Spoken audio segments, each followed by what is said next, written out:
Greetings, agents. Welcome back to Reopening the X-Files, Marina and Nate's rewatch of the TV phenomenon, The X-Files.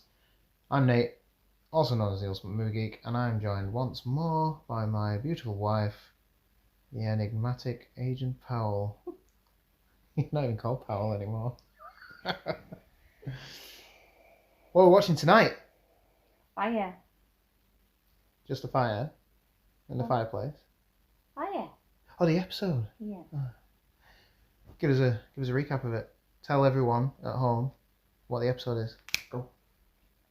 About English diplomats with really dodgy English accents that are in America, and the gardener who sounds Irish but I think he's meant to be English. So he puts on accents though, doesn't he? Yeah, he's Alistair Crowley out of Supernatural.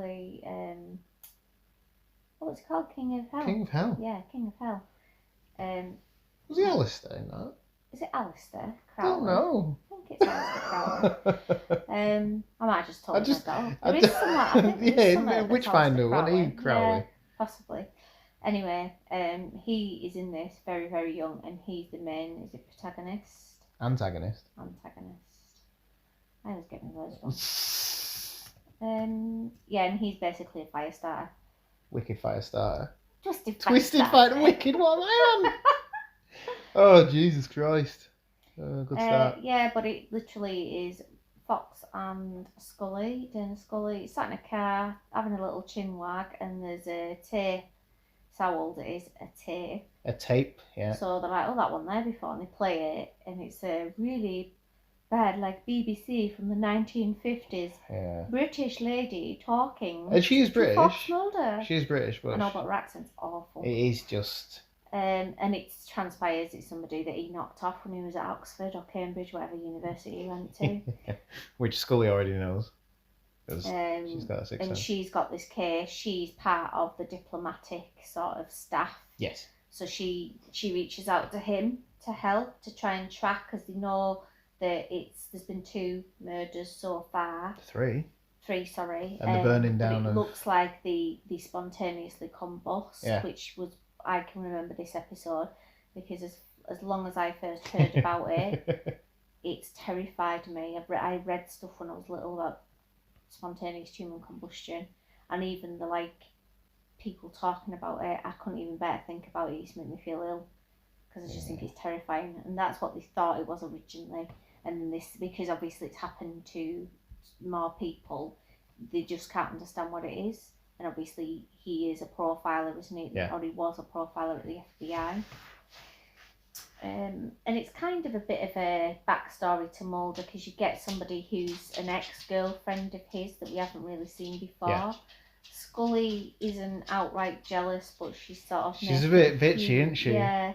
She gets a bit more bitchy, and watching them dance at the end and stuff, she doesn't like it. But yeah, it's quite a gruesome one, really. Yeah, it is, yeah. You see people on fire, obviously some people on fire, but photos of people burned, and yeah, it's quite a scary one. Yeah, I think it is. It's one that's quite memorable as well, and you know who the villain is from the beginning. We know. Yeah, you know exactly what he's doing to make these fires happen. Yeah, like you pointed out when we rewatched it, it was he's putting what was it? Lighter fluid or something? No, not lighter fluid, aviation fluid. Aviation, bloody, not fluid, because you said fluid. Fuel. Aviation fuel. But it's weird, because I've watched this about 4 times probably, I'd say. Yeah. And it wasn't until it was on and we have it running in the background, and he's like a decorator and you see what he's doing, yeah. Caretaker. And he's sort of painting a windowsill, and then he dips his thing into another tin and then paints that. And I said, oh my God, he is actually putting aviation fuel on. Yeah.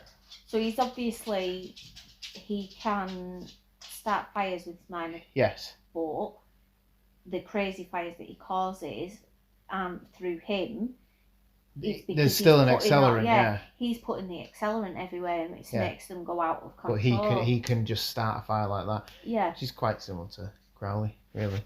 But yeah, it's a good episode. Again, it's one of those episodes where Mulder's caught up in the main story, and Scully's going on her own and doing her own investigating, and she seems to get a little bit further on than. Yeah, because he's sidetracked, isn't he? Yeah. And he says it took him 10 years to get over, like, forgetting this lass. Yeah. So it was obviously quite a serious relationship, Yeah. and he was burned by it. Pardon the pun. Hey. Good one. But I mean, she's quite an attractive lass, I think. So Scully has got a bit of competition there because she's quite attractive. Nothing on Scully. But I mean, the accent and that, we are British, and it sounds like a fake British accent. It's not. Yeah, we are British.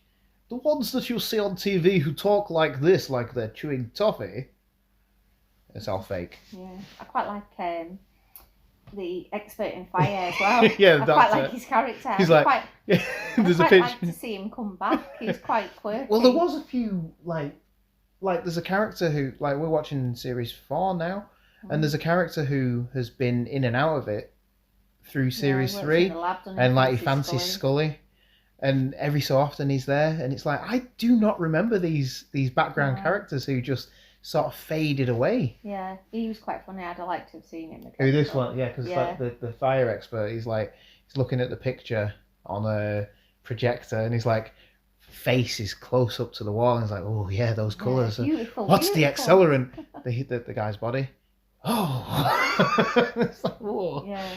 Yeah, someone loves his job. It's quite a scary one. I found it quite scary because I don't like fire, I don't like human combustion, and I think the fact that the kids. I mean, the thing is, he's obsessed with the women, isn't he? Yes. He becomes obsessed because he knows that they're out of his reach. He would never get anybody like that, and he becomes completely overtaken by them. Yeah. And it's like in this one, he tries to burn the kids alive in the house, doesn't he? Yeah. And they all get. But he also saves them first. Yeah. He sets it up so that he can save the kids from a party.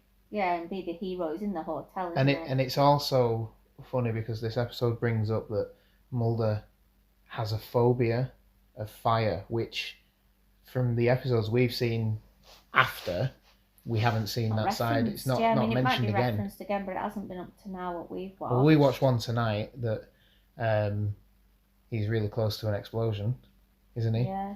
But other than that, yeah. So, do you think he's still scared of fires? Yeah, they probably just forgot that they said that he was. Yeah. But he's good in it. Mark Sheppard. Yeah, he's good. He's proper creepy, sinister because it shows slow shots of her walking away or being in the kitchen, and he's stood outside. Take away the fire element of this, and you've still got this creepy stalker guy who. He's got the eyes, hasn't he, for it? It's good solid episode. Yeah, it is. It's good to see the different dynamic between Mulder and Scully. Again, because they've got an ex in. Yes. And you haven't seen really that before. And seeing how they all sort of, and she says, you can't remember what he says. He said, something, I'm going to put something out for her. And he goes, and she's like, is that what you're sticking out? No, it was, he says, I can't remember what he says, but it's like, he's growing something. He said, is that all you're growing? Yeah, it's something like that. And it's quite thingy because you don't often get that in this. But she's proper catty in this as well, isn't she, Scully? Yeah. No, it's a good one, and it's quite scary at the end. Although I disagree with the end because when they get them all out of the house, don't they? Yeah. Mulder goes in and he's completely. He's already tried to. Mulder. What? I just said Mulder. Mulder. Yeah. Well, they say that a lot in this series.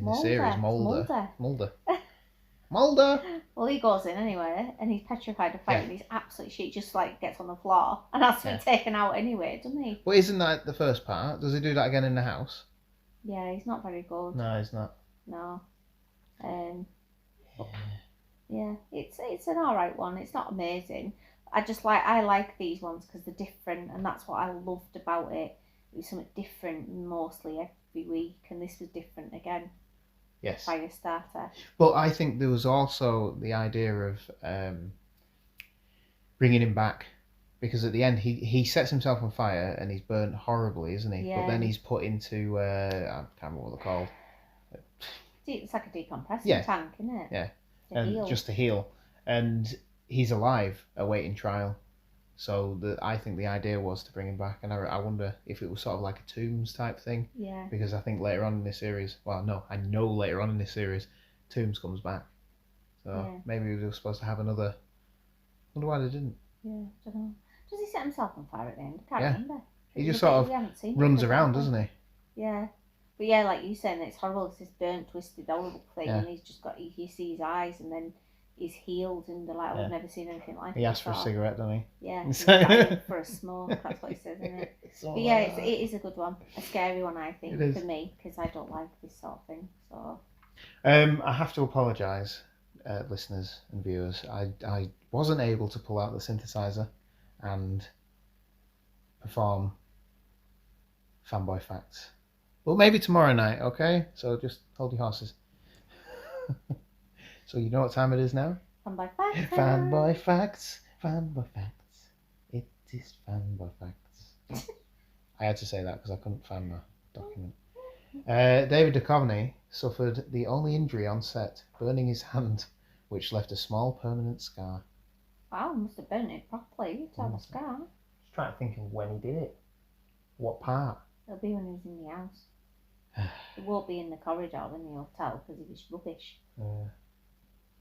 Anyway, the character of Phoebe Green, who's the English one chewing on a toffee, was originally intended to be a recurring role because Chris Carter admired actress Amanda Pays, and he liked working Sherlock Holmes references into the script.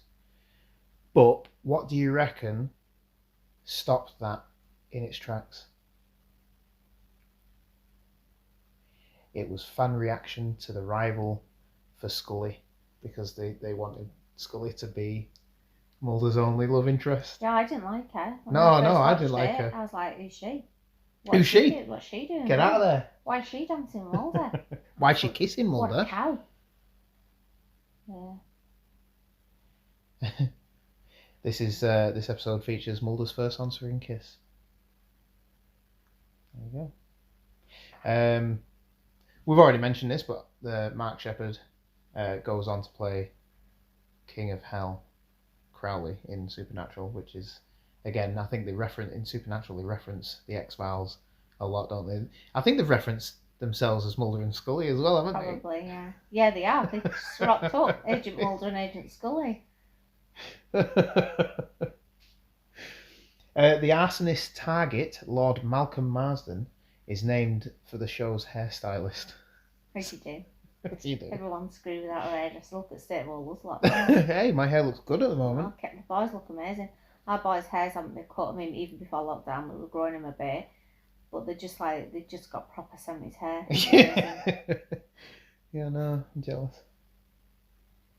At the end of the show, when they have the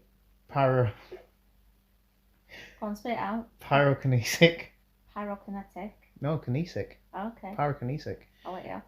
In the hyperbaric chamber. Oh, this is what I mentioned before. It is the last view the audience ever see of the character, with the X-Files writers keen on returning to previous characters for future episodes. The fact that they didn't bring him back is an X-File in itself. Oh, yeah, No one knows why. Wonder if he's a bit of a dickhead on set. I don't know. He lasted on Supernatural for a while. He was also in Doctor Who. He's older in Supernatural, isn't he? He might have been a bit of a cocky. Maybe those scenes of him staring at the women weren't actually part of the show. It's just been on his break. Having a Tommy Tank in the bush. Oh, come on. Now I'm going to have to press that button again to say it's explicit. Not explicit. Tommy Tank? Yeah. Go on. I think I'm it. That's it. Oh, the Amanda Pays worked on the 80s series or film, possibly, Max Headroom, with Mark Sheppard's dad. I can't remember his name. 7 Degrees of Separation. He also played the guy in Doctor Who as the old guy, so that was his dad. Oh yeah, with Matt Smith, the astronaut one. Yes. Yeah. Thank you. Oh, you alright, Meg? Meg? That's our dog, Meg. Oh, is she alright? Yeah. She'll be going out for a walk in a minute. Anyway, I think that's it. I think that's all I've got. So, thanks for listening, everyone. or watching. Remember, you can follow me on Twitter at Movie Ultimate and Instagram and Facebook at Ultimate Movie Geek. Please subscribe and share and like, because that will get us noticed and we'll get more listeners. But no, thank you to everyone who has listened, because there are a few people who've listened to this because X-Files is quite popular. I know, but what if people are tuning in to like get really insightful knowledge about the X-Files and tidbits, and it's just the two Northerners rambling about the X-Files? But at the beginning of every episode, I put Marina and Nate's rewatch of the TV phenomenon X-Files. I did put Marina and Nate's shallow walk. I know, I got sick of you saying that. All right. Well, that's why I changed it up. All right. Jesus. Oh, you can tell we're on lockdown. Because you're an asshole. Don't kick me. You liar. Anyway, thanks for tuning in and subscribing and everything. We do appreciate it, and we like to know that we're being heard out there somewhere in the galaxy. I'm gonna go. I'm just rambling now. So bye. Bye. I made this.